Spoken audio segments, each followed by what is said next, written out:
Salut, alors on est lundi 3 septembre, premier lundi du dernier tiers de l'année.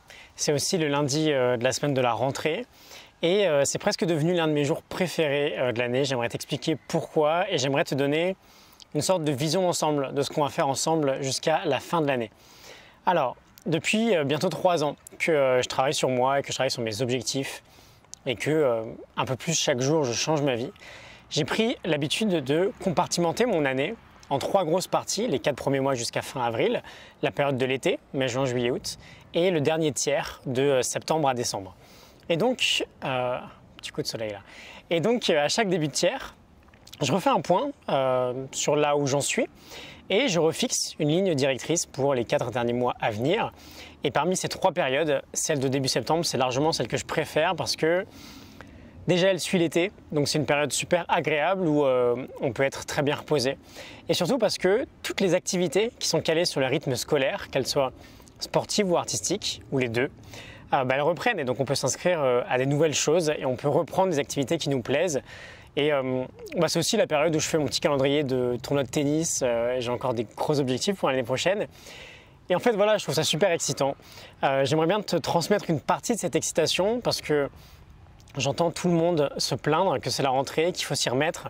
Enfin, pas tout le monde, j'exagère un peu, pardon, mais beaucoup de personnes. Et quand on a des objectifs et qu'on fait en sorte de les atteindre, qu'on se donne des moyens de travailler dessus, entrer dans cette période de la fin de l'année, ça peut aussi être quelque chose de super excitant. On parle souvent de bonnes résolutions en début d'année.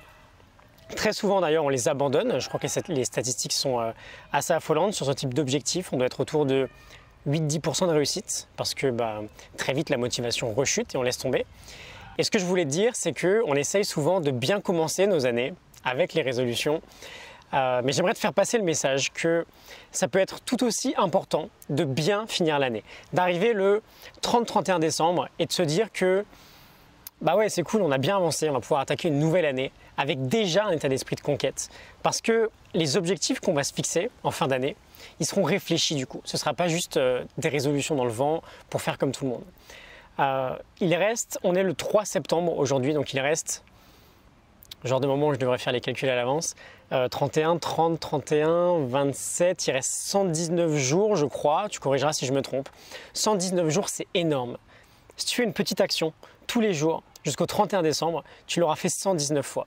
Et évidemment qu'après 119 répétitions, tu auras avancé vers ton objectif. Même si tu consacres juste 10 minutes par jour, ça fera presque 1200 minutes. Ça fait 20 heures. Essaie de voir ce que tu peux mettre en place pour bien finir cette année 2018. J'ai prévu pas mal de choses de mon côté. Je vais sortir une formation toutes les 2 semaines jusqu'à la fin d'année. On va beaucoup travailler ensemble sur des sujets assez variés qui, je pense, vont beaucoup t'intéresser. On va parler d'études et de révision cette semaine, c'est la rentrée, donc on va voir comment on peut optimiser tout ça. Ensuite, on va voir une formation ensemble sur la déconnexion digitale. Je suis en train de travailler là-dessus déjà pour concrétiser un peu tout ce qu'on a abordé sur la solitude et sur l'ennui et sur le digital. Et surtout pour finir l'année d'une manière bien plus sereine que si on était scotché sur son portable tous les soirs.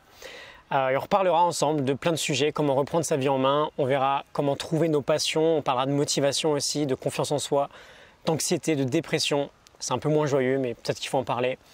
On parlera d'habitude aussi, bref, j'ai énormément de sujets dans les tuyaux. Je suis ultra motivé pour t'aider à optimiser ta vie et à actualiser le potentiel qui se trouve à l'intérieur de toi, vraiment. Et tu l'as bien compris, pour t'aider à bien terminer cette belle année 2018. Termine 2018.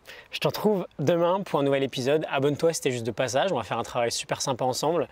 Et voilà, garde bien cette idée en tête, je me répète, mais bien terminer l'année 2018. On ne va pas attendre 4 mois avant de repartir sur des objectifs sans trop de valeur. On a 119 jours à partir d'aujourd'hui pour finir en beauté. Voilà, je te retrouve demain. Salut.